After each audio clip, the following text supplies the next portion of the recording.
Sir Handel vs. Carr. Sir Handel was very pleased with himself that day. He was taking lots of tourists and enthusiasts up and down the line. It seemed the railway was more busier than ever today. Sir Handel had just finished taking a passenger train and was sizzling happily at Crovan's Gate station, when suddenly he heard an awful noise. A very loud and obnoxious engine was coming from the other side of the station. Sir Handel glanced. He was in disbelief when he saw a bright red car with a face. Sir Handel murmured to himself, that face looks very familiar, but I can't quite put my buffer on it. Then Sir Handel decided to speak up. Excuse me, who are you? The car looked at Sir Handel.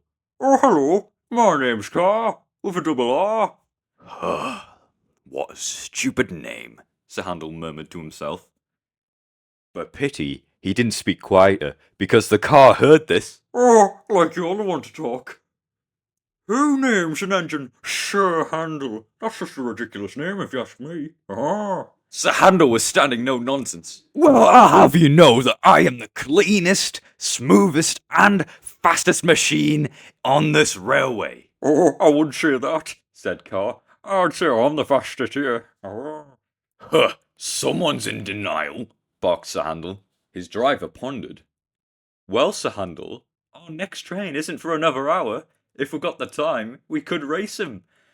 You expect me to race that abomination? Yelled Sir Handel. Oh, you're not scared, are you? Said the car.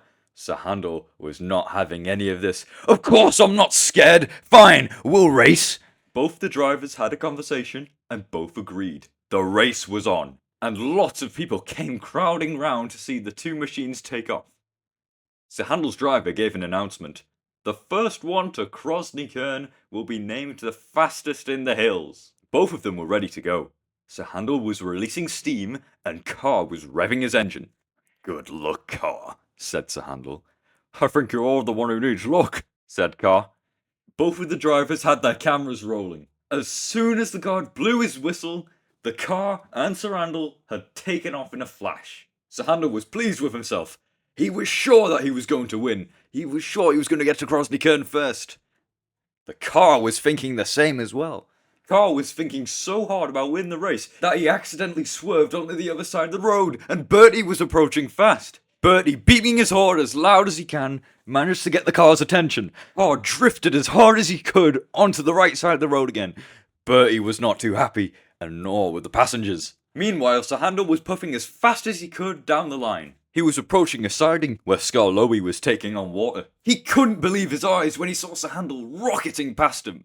Slow down, Sir Handel, you're going to cause an accident. But Sir Handel didn't listen, he just kept on speeding through.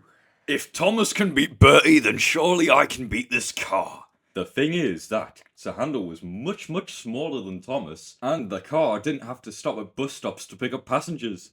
So it was going to be a tough task for Sir Handel, but he still tried his best. Down the line, Rheneas was stuck at a passing loop. That's strange, he thought to himself. I thought there were no trains for another hour. When Rheneas looked forward, he was speechless. Sir Handel rocketing down the line. Move aside, Rheneas, I have to win this race. Rheneas was unable to speak after that. He couldn't believe it.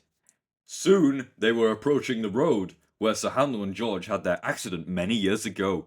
Sir Handel looked. He couldn't see Carr anywhere. He felt very pleased of himself. Yes, I'm definitely winning, but he was wrong. Out of nowhere, the car darted out onto the crossing. Sir Handel was inches away from scraping the back of his bumper.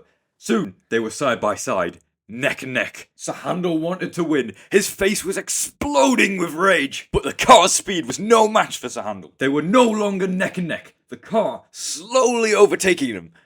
Goodbye, steamroller wheels, said Carr, and he was off in a flash. Carr went up the hill, round the bend, and then found himself at Krosny station.